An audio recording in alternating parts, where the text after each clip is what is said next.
दूटा क्लास, एक दिन जे छै से गद्य में और एक दिन पद्य में, एक दिन कविता का और एक दिन कहानी का, ई जे छै से भऽ गेल छै।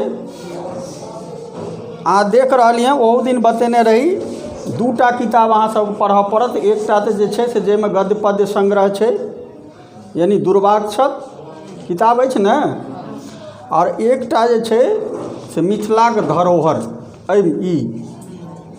तऽ ई दूटा किताब अहाँ सबके जे छै से नौमी में मैथिली में जे छै से पढ़ऽ पड़त। तऽ आइ जे अहाँ सब पाठ पढ़ब ओ पाठ जे छियै से मधुरमणि, एकरा अहाँ सब की कहै छियै? मधुरमणि। हर्षिकार छै ने, तऽ मधुरमणि पाठ जे छै जे लिखलखिन हैं ओ डॉक्टर कांचीनाथ झा किरण। देख रहलिए हैं।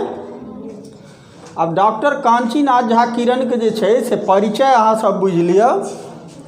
हिनकर जन्म जे छनि 28 दिसंबर 1906, गाँव भए जाइ छनि धर्मपुर, जे जिला दरभंगा में पड़ै छै, धर्मपुर। ई जे छै से प्रारंभ में अहाँके सरिसब पाही उच्च विद्यालय यानी हाई स्कूल में जे छै से शिक्षक रहथिन। तकर बाद अहाँके जे छै से प्रोफेसर भेलखिन हैं ललित नारायण मिथिला विश्वविद्यालय में, दरभंगा में जे छै से ई प्रोफेसर छै। हिनकर जे छै से कृति जे ई लिखलखिन हैं किताब, ओहिमे चंद्रग्रहण छै जे 1932 में लिखलखिन हैं, ओ लघु उपन्यास छी। जय जन्मभूमि देख रहलिए हैं, एकांकी छी, छोटका नाटक जे कहै छै अहाँ सब पढ़बै, एकांकी। विजेता विद्यापति ई 1972 में ई लिखलखिन हैं जे नाटक छी। ध्रुव और अभिमन्यु छोटका छोटका कॉमिक्स वाला किताब पढ़ै छी ने तू सब, बाल किताब, बाल उपयोगी किताब सब, वह जे छै से ध्रुव और अभिमन्यु जे बालोपयोगी पुस्तक छै मैथिली में से लिखलखिन हैं। ओकर बाद एकटा लिखलखिन हैं ई पराशर महाकाव्य, जे पराशर महाकाव्य में जे छै से हिनका 1989 ईस्वी में जे छै से साहित्य अकादमी पुरस्कार भेटल छै। ई अहाँ सबके बराबर पूछत जे कांचीनाथ झा किरण के जे छै से साहित्य अकादमी पुरस्कार कोनो भेटल छनि? तऽ पराशर महाकाव्य में 3 गो 4 टा नाम दए देत आ ओहिमे कहत जे छै से अहाँ कोन में भेटल छनि, तऽ पढ़ने रहबै तखन। ई पराशर महाकाव्य में जे छै से हिनका 1989 में जे छै से साहित्य अकादमी पुरस्कार भेटलनि। यह हिनका जे छै से मोटा मोटी परिचय छियनि। आ जे एखन पाठ अहाँ पढ़ब जेना मधुरमणि, ओ पाठ जे छै से अहाँके कथा संग्रह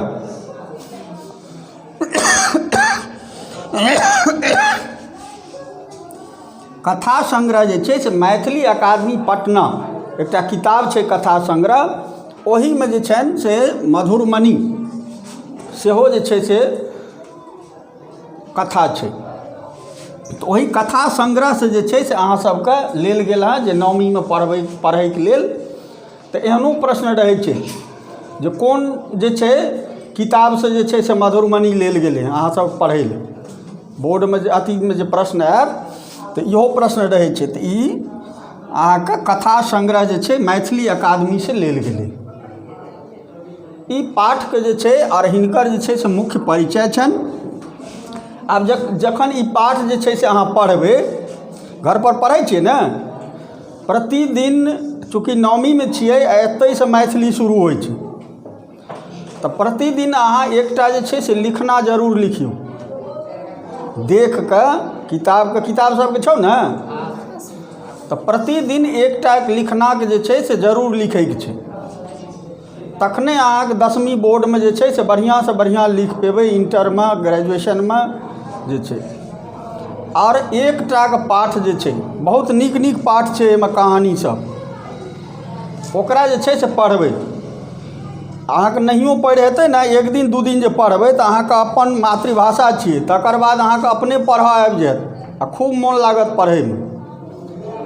तऽ एकटाके जे छै से पाठ प्रतिदिन जे छै से अहाँके लिखना, और एकटाके जे छै से पढ़नाइ, ई प्रतिदिन अहाँ सब जे छै से रूटीन बना लिअ मैथिलीमे।